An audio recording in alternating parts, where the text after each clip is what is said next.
The Leafs leave with another loser point after Easton Cowan's costly blunder in overtime. You're listening to the Locked On Leafs podcast, part of the Locked On Podcast Network. It's your team every day.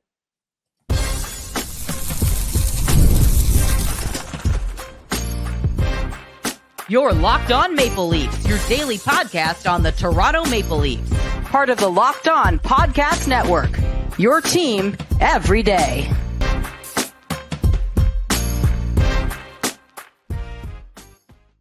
Hello and welcome into the Locked On Leafs podcast, a daily Maple Leaf-centric podcast hosted by myself, Mike DiStefano, and my co-host, Dave Morassutti. Thank you for making the Locked On Leafs podcast part of your daily listening routine. And if you haven't, you can go check us out wherever you find a podcast.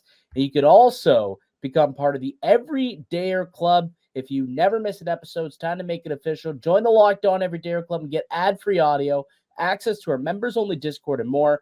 All built for our most loyal fans. Check down in the description link below for more information.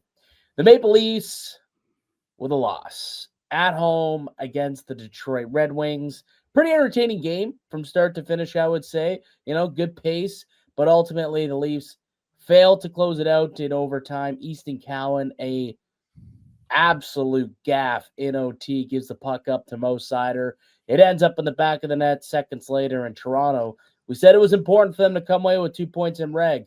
They didn't even get the 2 points, but they did get at least one, but they lose 2-1 to the Detroit Red Wings in overtime. Dave, what'd you make of that performance?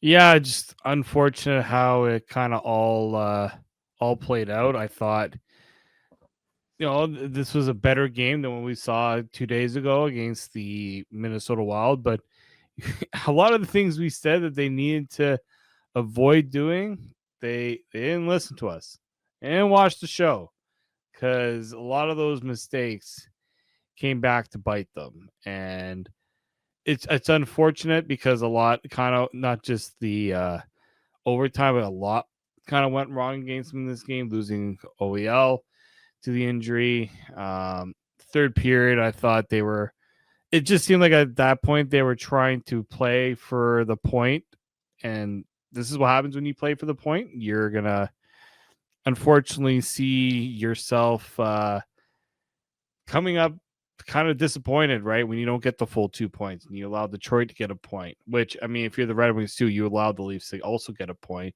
So it's if it almost feels like a half win if you're Detroit. Like, you get the full 2 points, that's good, but you allowing Toronto to get a point as well when you really pushed in the third period to try to end that game, and they had their opportunities like that. Oh yeah. So like for me, that's the disappointing part, is that like these are points at the end of the year that are gonna, if the Leafs barely miss the playoffs, gonna add up, right? It's now 9 overtime losses or 9 OT losses. Like these are games. Well, that's the difference between Toronto and Detroit right now in the standings, is those 9 overtime losses, those 9 points that the Maple Leafs have, left off the board here. You got to give credit to Detroit, got to give a lot of credit to John Gibson. I mean, the way that he played, this should have been a much higher scoring game on both sides. Both goaltenders were spectacular, made some big saves. The fact that it was only a 2-1 game with extra free hockey is kind of impressive, and it is a testament to how well the goaltenders played tonight, because each of them with a number of high grade saves. I mean, the scoring chances tonight for both sides, 35-34 in favor of the Maple Leafs, surprisingly. The Leafs, it's a game that you definitely, when you watch the first kind of 40 minutes, you're thinking, okay, they're in the driver's seat. They're getting a lot of their opportunities and chances. You really like the way they played there in the second period. But then it all, again, just fell apart. And we keep talking about how this team just can't seem to put together and string together multiple 60-minute performances. Like it's not a 40-minute game here, fellas. It's a 60-minute hockey game, and they fell apart in the third. They end up getting outshot 19-5 in the third period and overtime. And in a tie game, you're outshot 19-5. You're outchanced 13-6. you're not going to win that hockey game a whole lot. You're basically giving it away to the opposition, and that's pretty well what ended up happening here. But realistically, the Leafs still had a chance to win that hockey game, and probably still could have won that game if it wasn't for an uber mistake by the youngster Easton Cowan. That's a play that that's going to make Craig Berube, that's going to haunt his dreams, right? Like that, you just know that stuff like them has that guy seething when he sees plays like that. You just, part of the problem with a rookie and a young player and an undersized player that like Easton Cowan, a lot of times is like, are they strong enough on the puck, right? Like, can they take care of the puck and do the little details? It's not about the scoring for a rookie like Easton Cowan. It's always been more about puck details, fine details, protecting the puck, and just making your presence known out there. He made it known out there, but not in a good way. He got bullied off that puck by Mo Seider, and just a rookie play. You can't make that play. You can't do it at that moment, at least. And they got burned for it badly. And it's the biggest, it's a big reason why they lost. I guess they obviously could have scored more than one goal. That would have helped. But in overtime, like, that was it. You make one bad blunder and the puck goes the other way, odd man rush. And, you escaped death a few times in this game, especially late in the third period and overtime. Eventually, it was going to come back to bite you, and it did. Well, that's it. And like the play itself, Easton Cowan decides, the moment you decide to skate back in overtime, you can't do it if a guy's got the jump on you. And that's exactly what happened in that play, where he decides he wants to go back, and Mo Seider's like, if I'm bigger than him, I can skate with him, I'm going to be able to get the puck from him. And he's got no support behind him. That's the part too. Yeah. Right? Jake McCabe switched spots with him. I'm just like, he's retreating to give himself, some breathing room. But when he's got a guy who's a step on, like, with him, he's going to need someone to support him there. And that's probably the more disappointing part, is that, Easton Cowan makes the dumb mistake. And I know it's on him to not do that. But it's also like, maybe he shouldn't, the other guys shouldn't be looking to think offense in that situation. Because, it was Easton Cowan, Jake McCabe, and was it Robertson out there, or Michelli out there? I can't remember who the third player. Yeah, I can't remember who's there at that point. Like, it may have been Austin, to be honest with you, on like a broken, a half ship type of thing. Yeah, but either way, I do wonder too, though, like, in the back of his mind, he has been taking a lot of penalties, over the course of the last little bit. And they had asked him actually pregame, like, hey, what do you got to do to stop taking some penalties? It's something that's kind of crept into his game, a lack of discipline. I wonder how much that was weighing in his head when he lost the puck. And instead of doing everything you can to slow down Moritz Seider, including take a penalty, whether it's a trip or a hold or whatever, but you can't let Mo Seider end up with the puck going northward on basically a 2-on-0, 2-on-1 situation. You got to do your best to hold him, grab him, do it, take a penalty, if you will. But I wonder how much in the back of his head as a rookie is, I can't take a penalty right now in overtime. Like, and he just, wasn't able to, make the play with his stick alone. But, that's one where it's like, Chief probably would have been okay, because sure, you take a penalty, but you don't allow the puck to go the other way. You know what I mean? And I wonder how much that was kind of weighing in the back of his mind, and why he allowed, I guess, Detroit just to take the puck from him and go without much impedance. Yeah, and like, also the other player should have seen, okay, Easton's in trouble here. We got to get back and defend whatever the play is going to be there as well. I think just when you play, like, the Leafs have done this a little bit too much, where they've focused a lot on puck possession, and that's become 3-on-3. It was Tavares that was out there, yeah. Makes a little more sense. I was just too focused on Easton Cowan on that play. You just don't even think about who the other guys are. But like, this is a situation where you are so focused on owning the puck, possessing the puck. But if you don't really have a plan, or if you're just hoping the other team's going to make a mistake, and you're going to find a way to get a chance on that. That's where the Leafs have gone in trouble.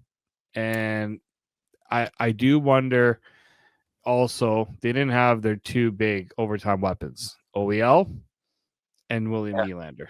True. So I'm watching the play right now too. Really, so what I think McCabe was hoping was when Easton Cowan got to center ice, he would pretty much turn around and maybe pitch it off the boards to McCabe, and then him and Tavares would have a 2-on-2 going into the offensive zone. I think that was the thought process of why McCabe hung around the blue line and didn't give him support.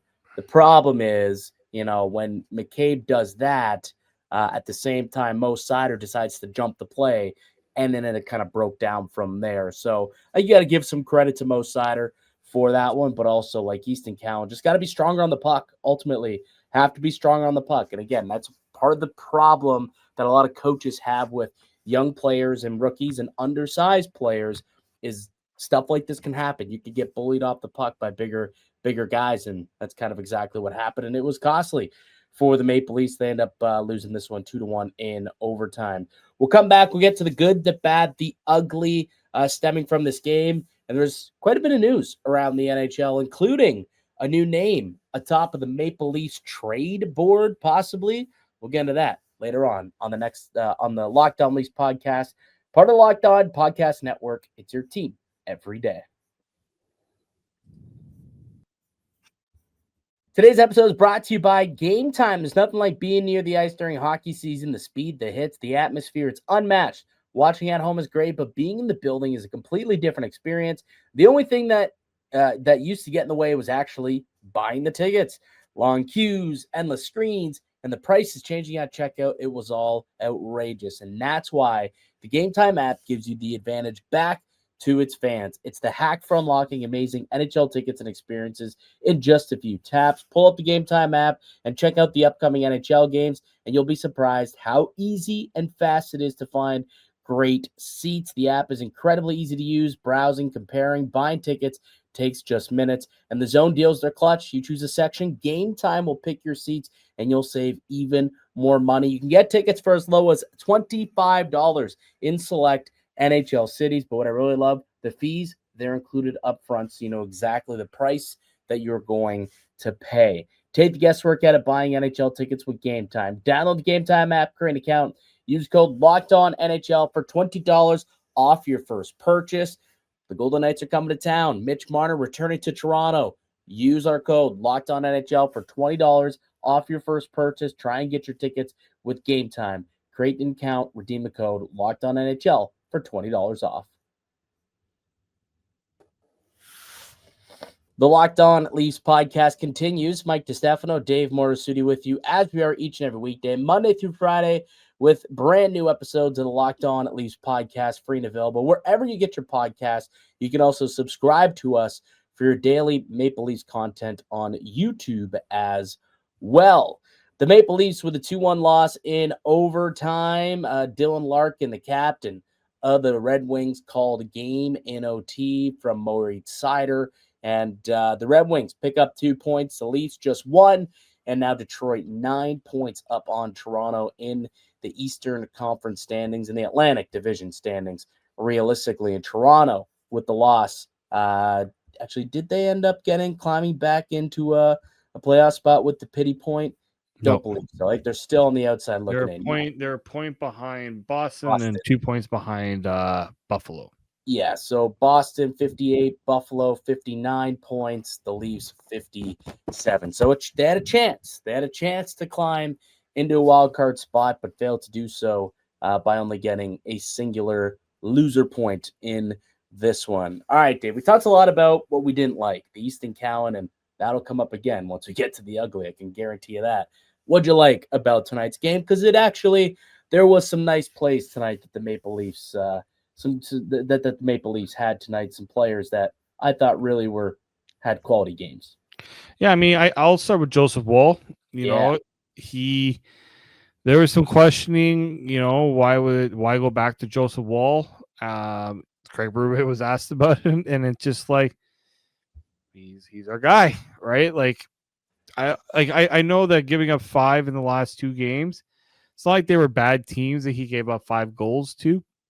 So I think he did a pretty stellar job, considering especially in the third period where the Leafs, I don't know what they were trying to do in the third period, but when the hockey game was not one of those. So he kept them in that game. He made sure that they had a chance to try to he get at least the point, for sure. That point solely on him. I will say that. But I think also like even you look in the first period too, like that could have been the Detroit could have scored 3-4 goals in that first period as well. Yeah. Like I don't know how Joseph Woll found that puck in the scrum to get a leg out and kick his pad out there and get a save. But that was a great one. Obviously, Brandon Carlo had a really nice block as well in the first period. Just kind of got his hip on it to save a goal. So it could have been ugly early, but it wasn't. And then, Joseph Woll really just kind of bailed them out time after time throughout the hockey game. I think the Detroit Red Wings ended up with 41 shots on goal tonight, 34 scoring chances, 11 high danger chances. So, the Leafs, they did kind of keep Detroit outside the first period. They did keep Detroit kind of to the outside at the very least and didn't allow a high danger look. So they allowed 6 in the first period, but then only 5 in the second, third, and overtime when you're talking about for high danger chances. So defensively, I thought that they kind of played a lot better than they did against Minnesota. But unfortunately, couldn't get much offense going for this team because the guy on the other side was pretty darn good too. But yeah, Joseph Woll, probably the best Maple Leaf on the ice tonight for sure. Yeah, I would say so for sure. Anything else you want to touch on for good? I thought like Morgan Riley actually had a decent game. Like he's someone that we've kind of ragged on a lot and for, obvious reasons. But I thought that he was someone who, good things were happening when he was out there on the ice. Often when the Maple Leafs had a flurry of chances, he was out there. He had a 62% expected goal rating for the Maple Leafs. When he was on the ice, the Leafs out-chanced the Red Wings 16-11. So, I think you could sit there and say like some good things were happening. Riley, there's been a lot of stinkers of late. Tonight wasn't awful. We'll say that. It wasn't an awful outing for Morgan Riley. I'll give Scott Lawton credit. He's scoring. He continues to do the right things. It's just he gets rewarded for being in a good spot. Nice play to set him up for the goals. So I like the goal. Would have liked a little bit more. Well, it would have been nice if he finished on that penalty shot. Did you hear what he said after the game about the penalty shot? I actually missed that one. He said, I should have faked a broken stick and let Austin shoot, I think is what he said, which would have been hilarious.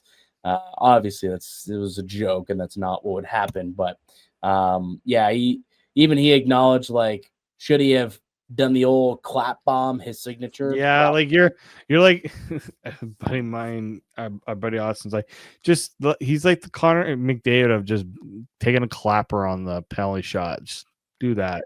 Yeah, like that's your bread and butter, man. That's your bread and butter. Go for it. Clearly, when you try to dipsy dangle your way, it's not what you're good at. You lost the handle, you didn't get a shot off, but I also just don't like the play where you start off wide with slow and then you're trying to come in and the goalie's got the angle and you got to find a way to get around the goalie. Like he probably would have just been better off skating with speed and just shooting it. And at least then I think Gibson would have had a harder time with it. Yeah, probably. The bad, Dave, what didn't you like about this game? On the goal that Detroit scored, I'm sure you noticed it too. Why is Brandon Carlo always diving? I know he was trying to break up the play there, but like he is how big again?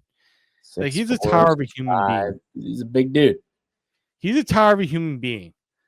Maybe spend the time on your skates. You might have a better time at trying to block the shot rather than trying to stretch, trying to like slide, stop a pass. Didn't really happen. and it ends up in the back of your net. Like, he's got to stop doing those things. Just play big. Play big in that situation. Yeah, like I'm not sure what exactly he was doing. At first, it looked like he played it okay, where he played it to a point where he took away the backdoor pass, which he did well enough. But then, as you mentioned, decides to then go down on a knee. And unfortunately, there was a trailing player that he also needed to keep an eye on. And that's the guy who ends up being the biggest threat when all's said and done. So I think originally he was playing it right, but then, got to keep your head on a swivel. There's another guy you got to neutralize, not just the one back door. There's someone coming down Broadway. And obviously Edvinsson jumped up into the rush there and was able to make it happen. And I mean, Brandon Carlo, he saved a goal, earlier in that game and then allowed one. So you could call it a bit of a wash, I suppose. But yeah, you would wish that he did something a little bit better on that play. The ugly, Dave, I mean, the giveaway there from Easton Cowan in overtime, you just can't make that play. You just can't make that play. The coach is going to be ripping out the hair when he sees something like that happen. And you got to stay on your feet. You got to be strong on the puck, and you can't give it up in overtime like that, because especially when you're the last man back, you're screwed. And it ends up being a 2-on-0 the other way. And, Dylan Larkin, guy's got 25 goals this year. He's no joke. That guy can bury the biscuit. It's exactly what ends up happening. So just, not a smart play. And he just got completely outpowered and outmuscled by Mo Seider. And, that's not going to look good on Cowan's record at the end of the game. And you know that there's going to be a conversation to have between him and the coach afterward. Yeah, Craig Berube is probably going to think a little less about putting Easton Cowan out there in overtime, just because, he's had good plays, but he's also had those sort of plays. You're just like, okay, rookie's got to learn, but the rookie also is costing this team points, right? And I'm not saying that Easton Cowan is the main reason they lost this game, but in that situation, lost them the game, right? And it's unfortunate because, you don't want to give the coach reasons to not trust you. No. And I think Craig Berube went about it the right way. After the game, he could have just said, yeah, it's the rookie bonehead mistake. We can't be doing that. He's been good. Those are mistakes are going to happen. Obviously, he's not going to be happy that they happen, but he didn't completely throw his rookie under the bus either. No, he didn't Terry Pagula the situation.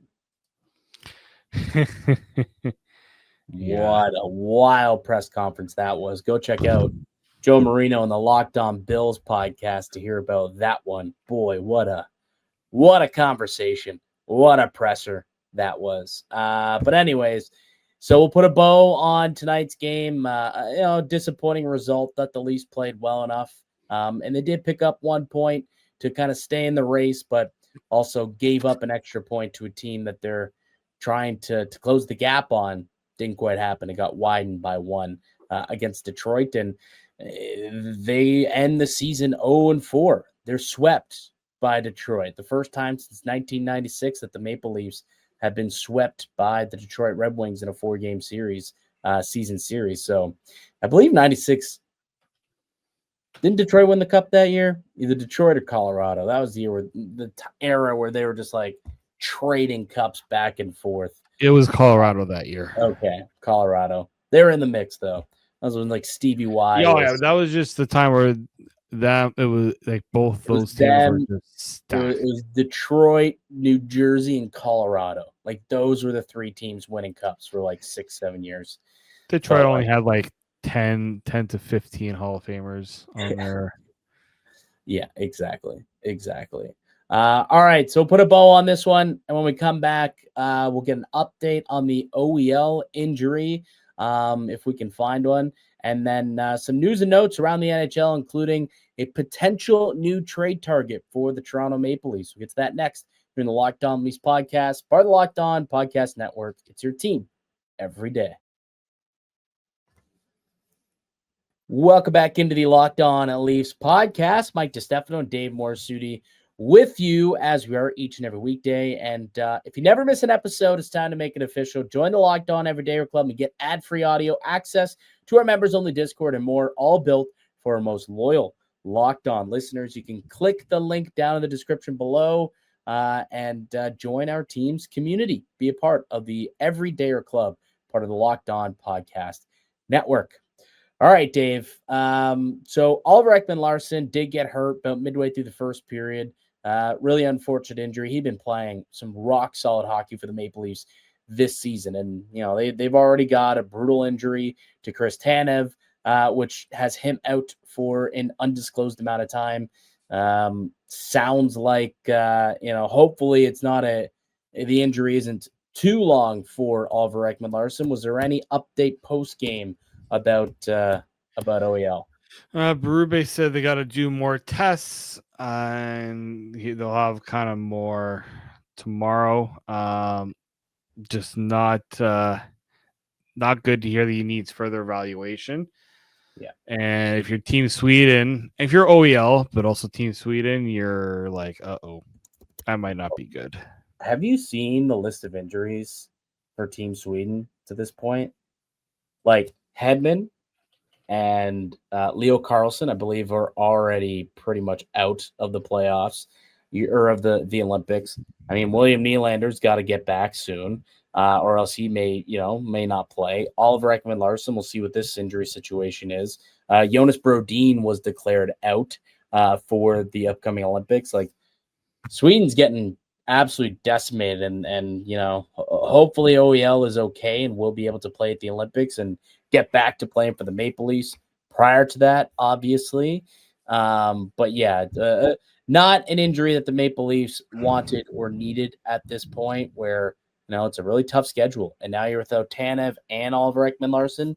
That blue line's getting tested, man. It is getting tested. It is thin, and we'll see what it looks like against Vegas when Marner and the fellas come to town on Friday. But yeah, we'll find out more about OEL later in the week.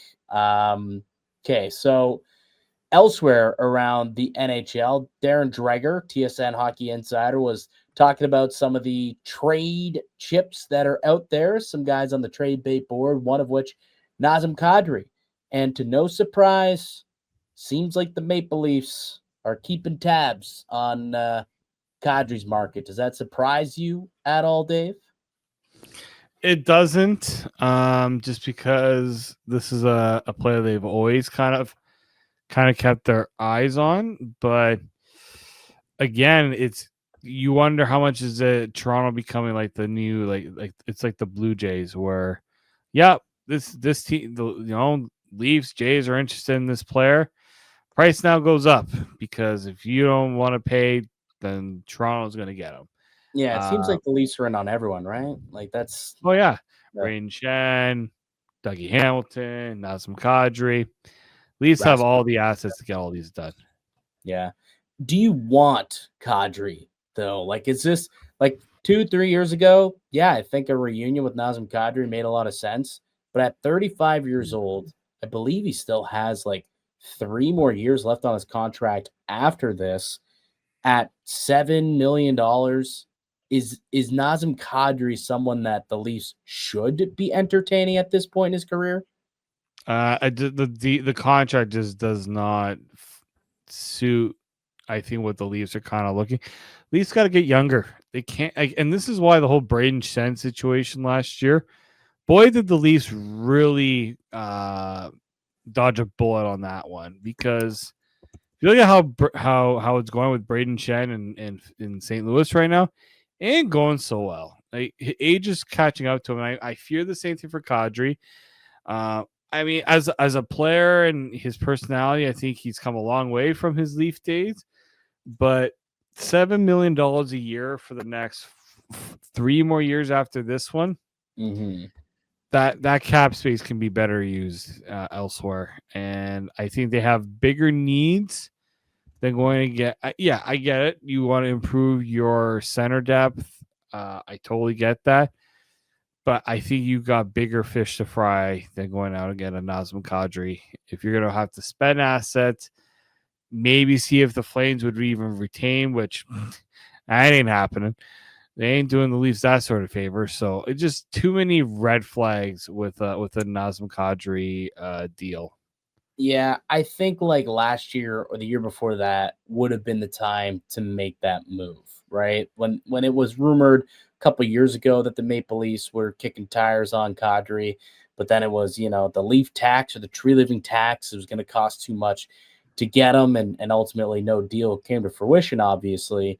But the Flames, they're going to be in seller's mode, and it'll be interesting to see how big of a market there is. It sounds like there are multiple teams interested, though. Dreger noted the Habs are keeping tabs on what's going on there. I think the Kings were another team that were interested in Nazem Kadri, and there was one other club that I can't remember off the top of my mind, but the Leafs were also in there as a team that I guess is interested in Nazem Kadri services. Now, whether it's serious interest, whether this is just using the Leafs as a negotiating pawn, as you alluded to earlier, we'll see. But I'm with you. I don't think they should be in the Kadri business anymore. A couple of years ago would have made some sense, but I don't see his game going up, only going down, and probably could end up going down quick. Like, he's the same age as Tavares. Like those guys were in the same exact draft, and Yeah. like Tavares, we've already seen a pretty steep drop off in production from him. Like Kadri's producing, don't get me wrong. He's got 34 points in 49 games, which is pretty good. It's similar to John Tavares and what he's been able to do this year.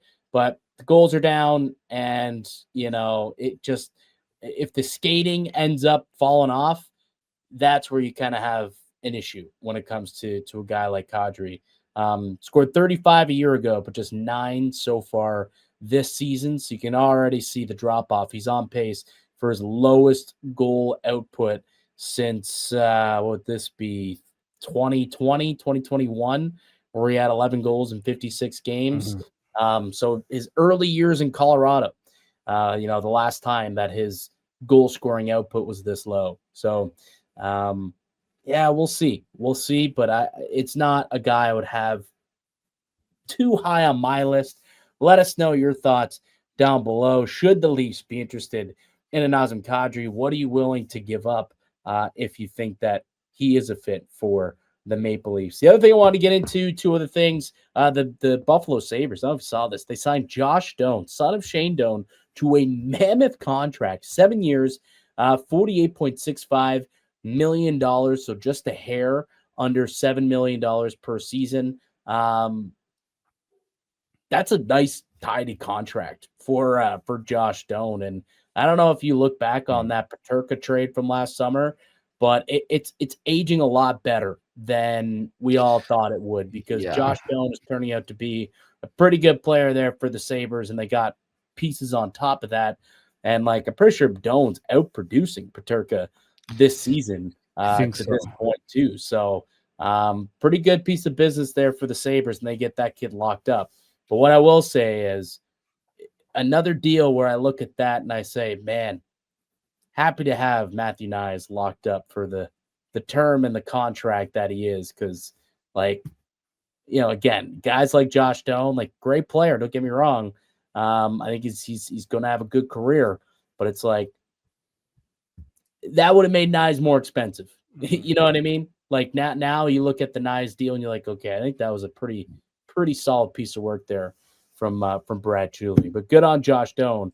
But the one thing I want to get into, actually, Jackson Lacombe was selected to be the injury replacement for Seth Jones for Team USA at the Olympics. They went with Jackson Lacombe over Lane Hudson. What do you make of that, Dave? I think it was surprising. Like, in a way, I'm sure some people thought, oh wait, wasn't Lane Hudson already on Team USA? Nope. No. They have a thing against the Montreal Canadiens, apparently. Like Cole Caulfield, when I don't know if there last night. It was last night. The overtime winner. The Montreal Canadiens, whoever handles their social media, made sure to let USA Hockey know. Well, how they did you felt about see? being Did left you off. see who that game-winning goal was against? Yep. And who would have been sitting in the press box watching that all happen? Bill Guerin, GM of the Wild, also the GM of Team USA. So, yeah, watching Lane Hudson and Cole Caulfield go to work and beat his Wild, I'm sure made them a little extra happy when they put their head on the pillow for the night. But then to wake up and see that they went with Jackson Lacombe over Lane Hudson this morning, I'm sure He's left. like, oh, yeah, Montreal, you think you're putting one over me? Well, Yeah, here you go. He got the last laugh. He got the last laugh there. But I just can't fathom it, man. Like, Lane Hudson's a beast, an absolute beast, both sides of the ice. To leave him off the roster. And look, Jackson Lacombe, he's a good defenseman. He's a really good defenseman. Solid top four guy. He's got some size. You know, he's got a good two-way game. The goal scoring has gone down a little bit this year, but they like him. I think he played for them at the World Championships last year, which they clearly value. And unfortunately, they just don't view Lane Hudson as a priority. Remember, they didn't even bring him out to the camp. He wasn't even at the orientation camp for whatever reason. Yeah. And they get a chance to kind of rectify that by adding him to the roster in place of Seth Jones. And they go, nah, we'll just go with Jackson Lacombe instead. Wild maneuver. A wild one. And I get it. If you're looking for a bigger body defense because he replaces Seth Jones, I can kind of get it if that's what your rationale is. I just can't rationale Lane Hudson not even be on the roster at all. Well, like he's realistically, Lacombe probably ends up being what, the seventh defenseman on on Team USA. If you're bringing an extra D man, whether it's a seventh or an eighth defenseman, like why wouldn't you bring the one with the highest upside? Right? He's younger and better, and there's more upside. Seems like the right pick to me, and I think they're going to regret it.